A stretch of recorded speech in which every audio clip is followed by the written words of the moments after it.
દ્વારકાધીશ મિત્રો 365 દિવસ બ્લોગિંગનો આજે આપણો દિવસ છે 115માં બાપુ થઈ ગયા હતા રેડી ઓલ ઇન બ્લેકી થઈને નીકળી ગયા કોલેજ જવા માટે કારણ કે આજે આપણી પ્રેક્ટિકલ એક્ઝામ હતી એટલે તો બાપુ લઈ લીધી આપણી પ્રિન્સેસ અને વહી ગયા જોઈ લ્યો કૂટિયા આડા પડ્યા રાખે યાર મારી નહીં છે ક્યારેક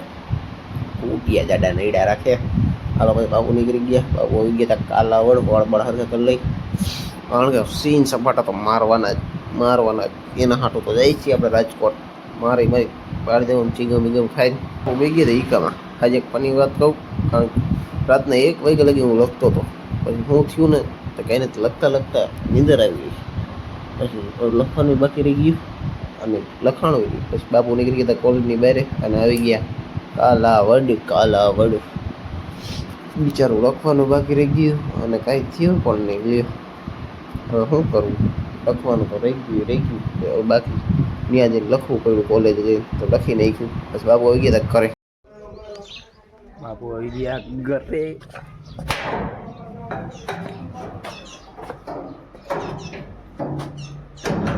શાંતિથી ભૂઈ ગયું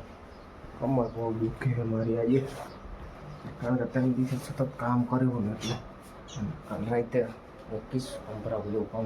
4 વાગે ભાઈ આવ્યો હતો તો બાપુ નીકળી ગયા હતા એને લઈને ગાડી હમી કરવા માટે કાલાવડ આવી ગયા હતા ગેરેજે ગાડી હમી કરાવવા કારણ કે કામકાજ તો કરાવવું ને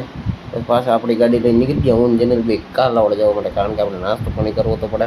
પાછા ઉતાર્યા હતા અમે કાલાવડથી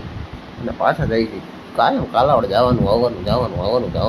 એ જ કરવાનો ધંધો જ આપણો બીજું તો શું કહી શકી જો બાપુ લોક પતાવા આવી ગયા હતા જો આવી ગયા આપણા હિતેનભાઈ આવ્યા હતા નાસ્તો મળો આપણા જનરલભાઈ ને આપણા હિતેનભાઈ